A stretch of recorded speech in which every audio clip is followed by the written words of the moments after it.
सफल बने, समर्थ बने, पावन बने जीवन। मीठी मुरली सुन के पाए सुख सघन। आज का चिंतन, आज का चिंतन। ओम शांति। Good morning.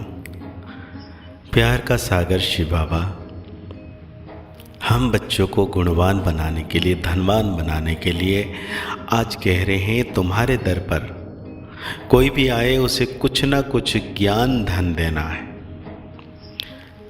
पहले फॉर्म भरवाओ, फिर 2 बाप का परिचय दो। साथ में बाबा आज हम बच्चों को पूछ रहे हैं जादूगर बाप की जादूगरी कौन सी है।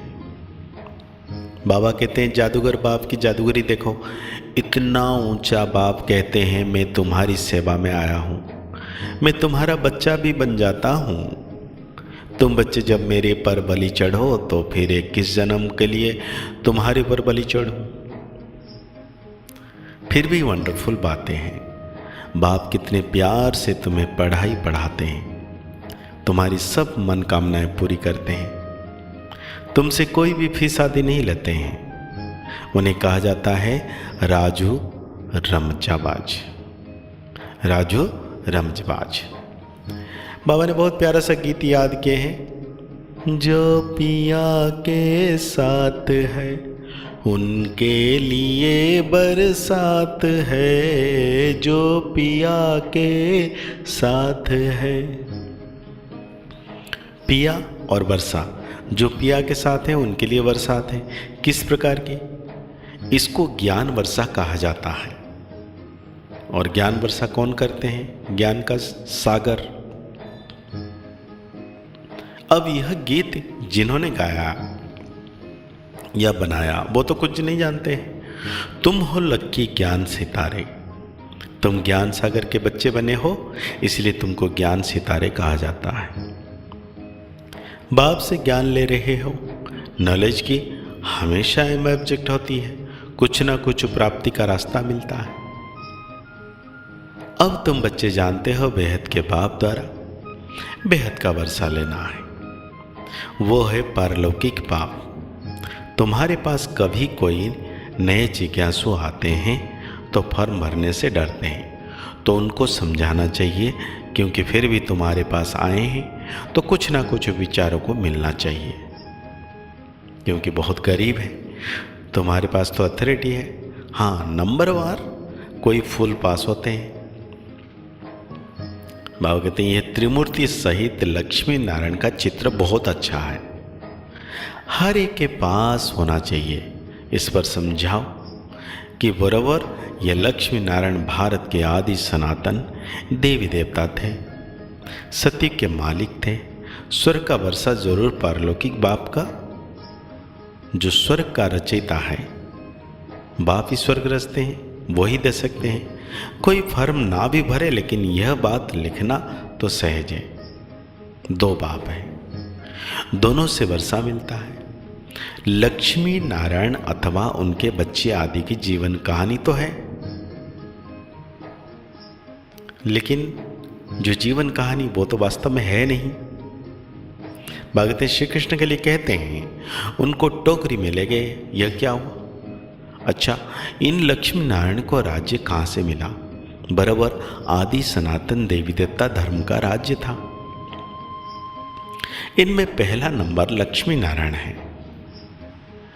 उन्हों को यह स्वर्ग का वर्षा किसने दिया? यह प्रजापिता ब्रह्मा भी सामने बैठा है, यह वर्षा लक्ष्मी नारायण सामने खड़े हैं। फिर झाड़ पर ले आओ, यहां तपस्या कर रहे हैं राजयोग की, इनसे यह लक्ष्मी नारायण बनते हैं तपस्या करने के बाद। भगत लक्ष्मी नारायण के भक्त को समझाना बहुत सहज है। अब अंदर कोई आते हैं तो कुछ ना कुछ शिक्षा जरूर देनी पड़े। तुम्हारे द्वारा इन वेश्याओं, भिलनाओं आदि का भी उद्धार करना है, परंतु तुम्हारे में अभी वह ताकत नहीं है। बाबा ने समझाया है तुम अपने पति को भी भू भू करती रहो, स्त्री अपने पति से भी पूछ सकती है, तुम अपने लौकिक बाप का नाम बताओ। अच्छा, परलौकिक बाप का नाम बताओ, जिसको तुम घड़ी घड़ी जन्म बाई जन्म याद करते हो। जरूर उनसे कुछ जास्ती मिलता है। लक्ष्मी नारायण को याद करने से तो कुछ मिलता ही नहीं है। बाप आकर तुम्हारी कितनी सेवा करते हैं, बिगर मांगे तुमको पढ़ाते हैं, कहते हैं आओ तुमको स्वर्ग में ले चले, सभी मनोकामनाएं पूर्ण करते हैं। नर नारायण का भी चित्र है ना, पूजा लक्ष्मी की होती है, समझते हैं लक्ष्मी से संपत्ति मिलेगी। यह सब भक्ति मार्ग की बातें हैं। बाबा कहते हैं तुम गोपिकाएं शिव बाबा की हो। शिव को फिर बालक भी कहते हैं। यह भी शिव बाबा पूछते हैं तुमने शिव को बालक क्यों बनाया। वर्षा बालक को दिया जाता है, पहले जब तुम बलि चढ़ो तब ही शिव बाबा बलि चढ़े। यह भी बाप बच्चों पर बलि चढ़ते हैं, परंतु कहते हैं पहले तुमको बलि चढ़ना है तब मैं चढ़ूं। बलि चढ़ना अर्थात उनको अपना बच्चा बनाना, उनकी पालना करना। कितनी वंडरफुल बातें हैं। माताएं हैं ना, पुरुष भी शिव बालक को अपना वारिस बनाते हैं। शिव बाबा को जादूगर कहते हैं ना, लक्ष्मी नारायण जादूगर नहीं है। यह बड़ी गुप्त बातें हैं, बिरला कोई समझ सकते हैं। अपरक्ष भी बतलाते हैं, तुम बच्चे अनुभवी हो। बाबा ने साक्षात्कार किया, मम्मा ने कोई साक्षात्कार नहीं किया, फिर भी मम्मा सबसे तिखी गई। सबको तो साक्षात्कार नहीं होगा। ऐसे तो बहुतों को साक्षात्कार हुए, आज है नहीं। साक्षात्कार से कोई कनेक्शन नहीं है। यह तो है धारण करने और कराने की मीठी बातें। जादूगर राजू रमजबाज तो है ना। जादूगर लोग कहते हैं तिखे तिखे होते हैं, संतरे निकाल दिखाते हैं, सिर काट कर फिर जोड़ देते हैं, आगे बहुत जादूगरी दिखाते थे। अब बच्चे जान गए हैं बाबा की ही महिमा गाई जाती है। तुम्हारी लीला अपरंपार है, तुम्हारी गतमति न्यारी है। बाप कितनी श्रीमत देते हैं, श्रीमत से तुमको श्रेष्ठ देवता बना रहे हैं। श्री श्री कहा जाता है निराकार शिव बाबा को। लक्ष्मी नारायण को ऐसा श्रेष्ठ किसने बनाया, जरूर उनसे श्रेष्ठ श्रेष्ठ होगा। बाबा से हम यह इल्म मतलब विद्या सीखते हैं। मनुष्य को देवता कैसे बनाया जाए।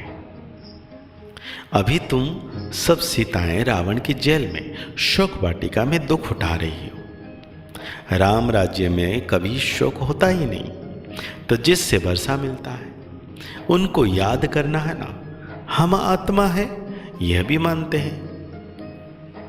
पूछो तुम्हारे लौकिक बाप का नाम क्या है और पारलौकिक बाप का नाम क्या है।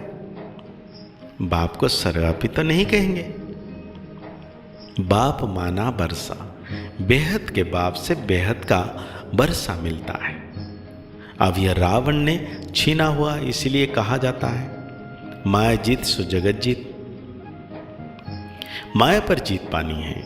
मन तो तूफानी घोड़ा है, खूब पछाड़ने की कोशिश करेगा। बाबा ने अब तुम्हारी बुद्धि का ताला खोल दिया है। तुम राइट और रंग को समझ सकते हो, तुम समझा सकते हो। अब यह दुनिया बदल रही है। महाभारी लड़ाई तो जरूर लगनी है, उसमें सब विनाश होंगे। यादव मुसलों से अपनी ही यादव कुल का विनाश करते हैं। पांडव कुल की जीत होनी है, परंतु दिखाया है 5 पांडव बचे, वो भी पहाड़ पर गल मरे, बाकी क्या हुआ कुछ नहीं। बाबा कहते जब राजयोग सिखाए तो कुछ तो बच्चे होंगे, प्रलय थोड़ी होती है। यह सब बातें तुम अभी जानते हो। तो आज बाबा हम बच्चों को बड़े प्यार से धारणाओं के लिए कहते हैं राइट और रंग को समझ बुद्धि बल से मन रूपी तूफानी घोड़े को वश कर गए। मायाजीत जगजीत बनना है, हार नहीं खानी है। शिव को बालक बनाकर उनकी पालना करनी है, अर्थात पहले उन्हें अपनी वारिस बनाना है, उन पर पूरा बलि चढ़ना है। आज बाबा हम बच्चों को वरदान दे रहे हैं, उमंग उत्साह द्वारा विघ्नों को समाप्त करने वाले बाप समान समीप रत्न भव। बच्चों के दिल में जो उमंग उत्साह है कि मैं बाप समान समीप रत्न बन सपुत बच्चे का सबूत दूं, यह उमंग उत्साह उड़ती कला का आधार है। यह उमंग कई प्रकार के आने वाले विघ्नों को समाप्त कर संपन्न बनने में सहयोग देता है। यह उमंग उत्साह का शुद्ध और दृढ़ संकल्प विजयी बनाने में विशेष शक्तिशाली शस्त्र बन जाता है। इसीलिए दिल में सदा उमंग उत्साह को व इस उड़ती कला के साधन को कायम रखना। तो आज बाबा हम बच्चों को स्लोगन दे रहे हैं, जैसे तपस्वी सदा आसन पर बैठते हैं, ऐसे आप एक रस अवस्था के आसन पर विराजमान रहो। तो आज की मुरली के अनुसार हम सो मान लेंगे, मैं सदा उमंग उत्साह में उड़ती कला में रहने वाली आत्मा हूँ। मुरली को और गहरी रीति से चिंतन करते हुए निरंतर सर्वशक्तिवान बाबा की याद में रहना है कि बाबा सदा मेरा साथी है, सदा सुरक्षा का कवच मेरे साथ रहकर विघ्नों को नष्ट कर रहे हैं। मुस्कुराते रहिए, आगे बढ़ते रहिए, पुरुषार्थ करते रहिए, खुश रहें, स्वस्थ रहें, मस्त रहें। ओम शांति, ओम शांति, ओम शांति।